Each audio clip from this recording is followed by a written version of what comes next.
இன்றைய தினத்துல கூட +2 தேர்வில் வெற்றி பெற்ற அனைத்து மாணவர்களுக்கும் KMU சமுதாய கல்லூரியிலிருந்து நல்வாழ்த்துக்களை தெரிவித்துக் கொள்கிறோம். KMU சமுதாய கல்லூரி தமிழ்நாடு திறந்தநிலை பல்கலைக்கழகத்துடன் இணைக்கப்பட்ட ஒரு கல்லூரி. இது கோத்தகிரியில மிஷன் காம்பவுண்ட் போற வழியில இருக்கிறது, நீலகிரி மாவட்டத்துல. இந்த இடத்துல நாங்க கற்றுத்தருகிற தொழில் வழி கல்விகள், இதெல்லாமே கற்றுத்தருவதெல்லாம் தொழில் வழி கல்விகள். குறிப்பா இந்த வருடத்துல general duty assistant nursing assistant என்கிற இந்த கோர்ஸ் ஆரம்பிக்கிறோம். இந்த கோர்ஸுக்கு படிக்கிறவங்களுக்கு வேலை வாய்ப்புகள் மிக அதிகமாக இருக்கிறது. அநேக இடங்கள்ல கூப்பிட்டுக்கிட்டே கேட்டுக்கிட்டே இருக்காங்க, நர்சிங் அசிஸ்டன்ட் கோர்ஸுக்கு படிச்சவங்க இருக்காங்களான்னு சொல்லி. வேலை வாய்ப்புகளை நாங்களே உங்களுக்கு சரி பண்ணி கொடுப்போம். 2 வருட காலம் படிப்பு. இந்த 2 வருட காலத்துல எங்களுடைய ஃபீஸ் ரொம்ப குறைவானது. அதுவும் இல்லாம தமிழ்நாடு அரசு மூலமா என்னென்ன சலுகைகள் கிடைக்குமோ அந்த சலுகைகளை பெற்றும் தந்துடுறோம். ஆகவே இந்த இடத்துல இந்த கோர்ஸை முடிச்சு நீங்க ஒரு செல்ஃப் எம்ப்ளாய்மெண்டா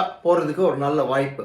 கூடவே மற்றவர்கள் கூட வீட்டில் இருக்கிறோம், அடுத்தது என்ன பண்ணணும்னு தெரியல, எங்களுக்கு ஒரு சுய வேலை வாய்ப்புக்காக எங்களுக்கு ஒரு கோர்ஸ் ஏதாவது பண்ணணும்னு நினைக்கிறவங்க கூட இந்த கோர்ஸை ஜாயின் பண்ணலாம். வயது வரம்பு கிடையாது. +2 குவாலிஃபிகேஷன் இருக்கணும். ஜாயின் பண்ணி நீங்க பிரயோஜனப்பட முடியாது கேட்டுக்கொள்கிறோம். நன்றி.